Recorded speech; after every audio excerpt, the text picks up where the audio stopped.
think there's an ongoing frustration with younger Canadians who, walk into Canada's institutions and listen to Canadian politicians and don't see or hear themselves reflected in those institutions.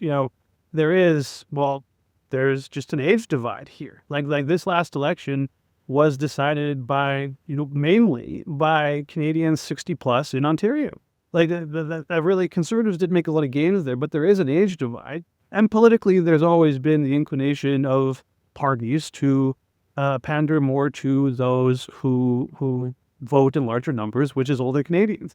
So, but that reflects itself in a lot of like public service too, or public institutions that provide public services in Canada as well. So, if I'm a young Canadian and I'm going into a university or a hospital, or any government institution, are my needs being reflected? Are my values being reflected? Do those institutions reflect any values back to me? And what these load-bearing structures of Canadian society, what are they actually giving to me?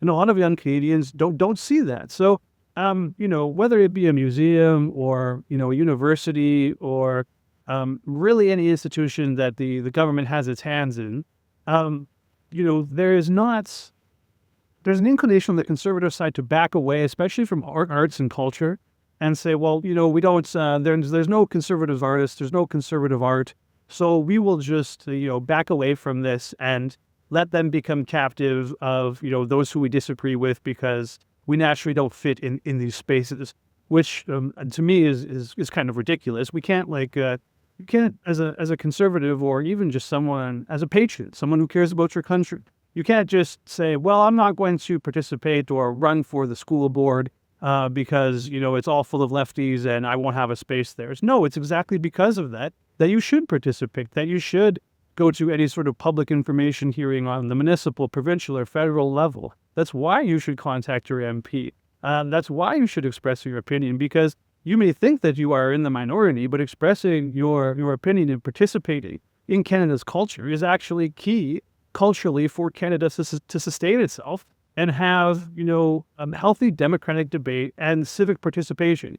To not do these things just because you think your views don't fit in, it is counterintuitive. And there was a part of this has been part of the discourse that, Sean Spear at the Hub and I saw his episode on your program as well. And part of the conversation we've had online is whether or not conservatives should, just cede this ground or to get involved. And my point has been, who are we as citizens and conservatives if we don't at least try? We have to participate in this to order to actually have any sort of influence or control. The progressive left in Canada doesn't just, walk away from Canada's institutions and say, no, we're not going to participate in this. No, they've molded them, and they've been molding them for years. And this runs parallel to the Pierre Trudeau conversation as well. Like they remake these institutions according to their priorities.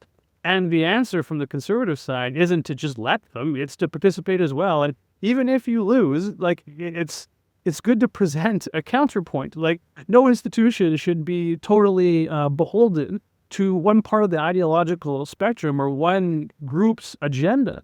It is good to have dissenting voices and to participate and move things, if even incrementally, it's worth doing.